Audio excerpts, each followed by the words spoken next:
ایک بادشاہ کو وہم ہو گیا تھا اگر صبح صبح کو برا بندہ میرے متھے لگ جائے تو میرا کام نہیں ہوتا۔ وہ شکار کھیلنے جاتا تھا تو کہتا تھا سارے رستے خالی کرا دو، فلانا بندہ کو اگر کوئی بندہ متھے لگ گیا تو پتہ نہیں شکار ہوگا کہ نہیں۔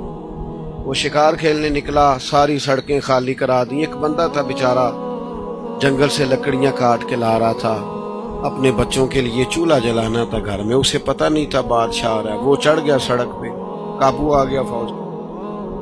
بادشاہ کو غصہ آیا، تمہیں کہا تھا اگر کوئی ایسا بندہ آ جائے تو میرے کام خراب ہو جاتے ہیں، تم نے روکا کیوں نہیں؟ اس کو پکڑ کرنا بادشاہ نے ایک درخت سے باندھ دیا، کہا اگر تو شکار ہو گیا، اچھا شکار کھیلنے جانا تو اسے آزاد کر دوں گا، اور اگر اچھا نہ ہوا تو چونکہ اس کی وجہ سے نہیں ہونا لہذا سزا دوں گا۔ اب دھوپ میں بندے کو باندھ کے رکھیں اور سارا دن گزر جائے۔ شام کو عصر کے بعد بادشاہ واپس آیا، کہنے لگا کھول دو اسے، میرا شکار بڑا اچھا ہوا ہے، ورنہ میرے کو متھے لگ جائے تو میرے کام سارے خراب ہو جاتے ہیں، دن صحیح نہیں گزرتا۔ اب وہ صبح سے بیچارہ بندہ ہوا تھا، تنگ آمد بجنگ آمد۔ بندہ تنگ آئے پھر وہ سخت باتیں کرتا ہے۔ وہ بندہ کہنے لگا مرنا تو ہے ہی پر کچھ اچھی بات کر کے مرے۔ کہنے لگا بادشاہ تیرا شکار ٹھیک ہوا ہے؟ کہا ٹھیک ہوا ہے۔ کہا سویرے میں تیرے متھے لگا تھا، تیرا دن تو ٹھیک گزرا ہے، پر تو میرے متھے لگا تھا، میرا نہیں ٹھیک گزرا۔ اب سوچ کے بتا منحوس میں ہوں کہ تو ہے؟ نحوست لیتے ہیں لوگ، جان بوجھ کر کمزور کرتے ہیں۔ میرے بھائی پکے ہو جائیں۔ اچھا ایک اور بات، ایک دن ایک صاحب مجھے آ کے کہنے لگے جی کسی نے بندش کر دی ہے، کاروبار باندھ دیا ہے۔ سچی گل دسیا جی، انج ہو سکتا ہے کہ اللہ کسی دے کر رزق کر لے تے راہ جو بندہ کو بن چھڑے؟ ہوتا ہے ایسے؟ کن چکروں میں پڑے ہو؟ بابا جی سرکار اور فلانے ہو، چھوڑیں آپ مصلی بچھائیں، اللہ کے حضور حاضر ہوں۔ بابا سچا وہ ہوتا ہے جو رب رسول کا رستہ دکھائے۔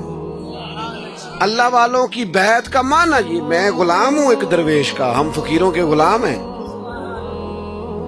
ہم تو غلامی پہ ناز کرتے ہیں، منم غلام علی حیدری یم قادری۔ لیکن میرے عزیز آپ وہ سیکھیں جو ہمارے بزرگوں نے ہمیں سکھایا۔ الذین آمنوا، پکا نظریہ، پکا، ہاں محنت کرنی ہے، گھر سے نکلنا ہے، بیٹھے نہیں رہنا، جدوجہد کرنی ہے۔ ہمارے بہت سارے لوگ کام نہیں کرتے، نوجوان کام نہیں کرتے۔ نوجوانوں ایک پیشہ برا یار وہ نہ اختیار کرنا، ایک پیشہ برا وہ ہے کسی کے آگے ہاتھ پھیلانا، مانگنا۔ باقی جو صفائی کر کے جھاڑو دے کے رزق کمائے بڑا اچھا آدمی ہے، جو سویرے اٹھ کے منڈی جائے ریڑھی لگائے وہ بڑا باعزت آدمی ہے۔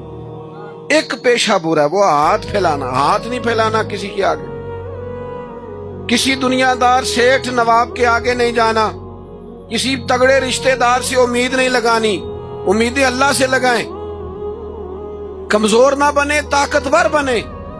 ہم ادھر ادھر امیدیں لگاتے ہیں، کمزوریاں دکھاتے ہیں، اپنے آپ کو بھی کمزور کرتے ہیں، اپنے بچوں کو بھی کمزور کرتے ہیں۔ طاقتور رہیں۔ اللہ کے پیارے حبیب علیہ السلام نے فرمایا صبح اس طرح گھر سے نکل جایا کرو جس طرح پرندے نکلتے۔